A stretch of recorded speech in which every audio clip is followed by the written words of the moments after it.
జై Hind friends, welcome to సమరసంఘం. మీతో మాట్లాడుతున్నది సునీల్ కుమార్ తాడేపల్లి. నారా లోకేష్ గారు కోటి ప్రభుత్వం అధికారంలోకి వచ్చిన తర్వాత, తను మంత్రిగా బాధ్యతలు చేపట్టిన తర్వాత, తన నియోజకవర్గం మంగళగిరిలో తన సొంత ఖర్చులతో అభివృద్ధి కార్యక్రమాలు చేస్తున్నారండి. అవేంటి అనేది నేను ఈ వీడియోలో చెప్పబోతున్నాను. నా కంటెంట్ కానీ మీకు నచ్చితే please like, share and subscribe. First అండి, ఈకో పార్క్ అండి. ఈకో పార్క్ అనేది 2014 to 19 టీడీపీ గవర్నమెంట్ టైంలో వచ్చిందనమాట.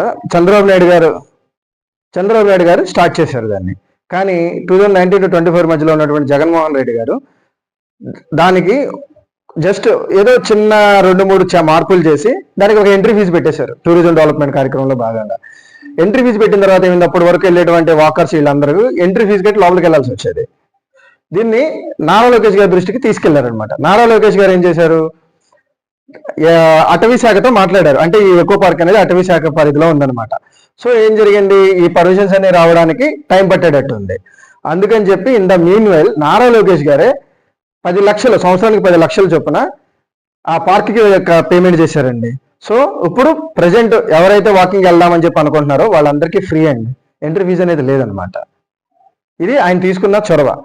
రెండోది టిడ్కో హౌసెస్ అండి. మంగళగిరిలో ఉన్నటువంటి టిడ్కో హౌస్లకి నారా లోకేష్ గారు తన సొంత డబ్బులతో ఒక వాటర్ ప్లాంట్ పెట్టారు. అంటే 2019 to 24 మధ్యలో గవర్నమెంట్ జగన్మోహన్ రెడ్డి గారు ఇచ్చారు, వాళ్ళకి ఆ ఇళ్ళన్నీ ఇచ్చేశారు. బట్ ఏంటి అంటే బేసిక్ ఎమ్యూనిటీస్ ఉంటాయి కదండి. ఒక ప్రాపర్ డ్రైనేజ్ సిస్టమ్ లేదు, ఒక వాటర్ అసలు వాళ్ళ తాగడానికి వాటర్ కూడా సప్లై లేదు. అలాంటి సిచ్యువేషన్ వాళ్ళది. ఇప్పుడు వాళ్ళకి నారా లోకేష్ గారు ఆయన సొంత డబ్బులతో 10 నుంచి 15 లక్షలు ఖర్చు పెట్టి మరి ఆయన వాటర్ ప్లాంట్ వేయించారు. ఇది ఆయన సొంత డబ్బులతో జరిగింది. ఇంతేకాకుండా టిడ్కో ఇల్లు అని చెప్పాను కదండి. ఇప్పుడు టిడ్కో ఇళ్ళ దగ్గర ఒక పెద్ద పార్క్ అండి. ఒకేసారి 2000 నుంచి 3000 మంది ఆ పార్క్లో ఉండొచ్చు. అంత పెద్ద పార్క్ కడుతున్నారు. ఆల్రెడీ పనులు అనేవి స్టార్ట్ అయినాయి. నేను నెక్స్ట్ వీడియోస్లో నేను మీకు అవన్నీ చూపిస్తాను. నెక్స్ట్ ఇంకోటి మంగళగిరి స్టేడియం అండి.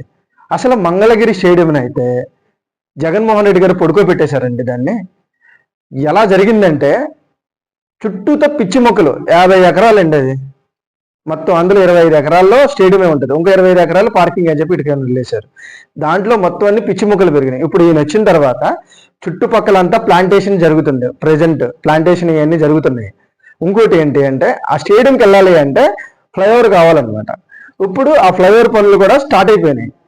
అది సెంట్రల్ గవర్నమెంట్ 129 కోట్ల రూపాయలు దానికి శాంక్షన్ చేసింది. చిన్నకాకేరులో 100 బెడెడ్ హాస్పిటల్లో, దేశంలోనే 100 బెడెడ్ హాస్పిటల్ ఒక రోల్ మోడల్లా ఉండాలి అని చెప్పి ఆయన చొరవ తీసుకుని దగ్గరుండి మరి చేస్తున్నారు.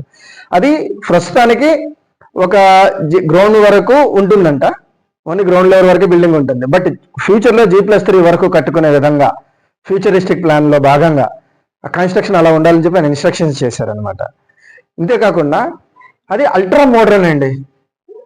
అసలు ఈవెన్ ఆపరేషన్ థియేటర్స్ కానీ, మీకు ఇంకోటి బెడ్స్ కానీ మొత్తం అన్ని అల్ట్రా మోడర్న్ రేంజ్ లో ఉండబోతున్నాయి ఆ హాస్పిటల్లో. చెప్పాను కదండి, ఒక రోల్ మోడల్ లా దేశానికి ఉండబోతుందని. డాక్టర్స్ కి సపరేట్ వాకింగ్, అంటే పేషెంట్స్ చూస్తానికి వస్తుంటారు కదండి డాక్టర్స్, ఇన్ పేషెంట్స్ అని చూస్తానికి వచ్చిన వాళ్ళందరికీ సపరేట్ గా వాకింగ్, నెక్స్ట్ నర్సులకి సపరేట్ గా వాకింగ్ అనమాట. ఎవరికి ఏంటంటే కోఇన్సిడెన్స్ లేకుండా అలా కన్స్ట్రక్ట్ చేస్తారనమాట. అంతా రోల్ మోడల్ చేద్దామని చెప్పి ప్లాన్ చేస్తున్నారు. ఇది చిన్నకాకేరులో వస్తుంది ఈ ప్రాజెక్ట్. నెక్స్ట్ ఇంకోటి వచ్చి NCDC అండి, national centre for disease control. ఇది అంటువ్యాధుల్ని నిర్మూలించే ఒక సంస్థ అనమాట. ఈ సంస్థలు దేశం మొత్తం మీద 7 ఉన్నాయి అట్ ప్రెజెంట్. 8వదిగా మన స్టేట్ కి గవర్నమెంట్ ఇచ్చిందనమాట, సెంట్రల్ గవర్నమెంట్. ఇది వడ్డేశ్వరంలో స్టార్ట్ కాబోతుంది. ఇది కూడా ఇక్కడ స్టార్ట్ అయితే లోకల్లో జరుగుతున్నటువంటి అంటు రోగాలకు సంబంధించి కానీ, నెక్స్ట్ వైరస్లు కానీ, వీటన్నిటికి సంబంధించి రీసెర్చ్ అనేది ఇక్కడ జరుగుతూ ఉంటుంది అనమాట. It will be also a game changer.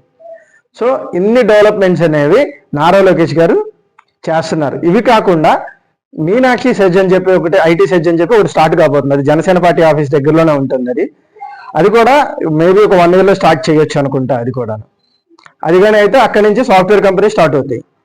So మంగళగిరిని future మాదాపూర్గా అనుకోవచ్చు మనం. అలా తీర్చిదిద్దుతున్నారు నారా లోకేష్ గారు. Thank you friends.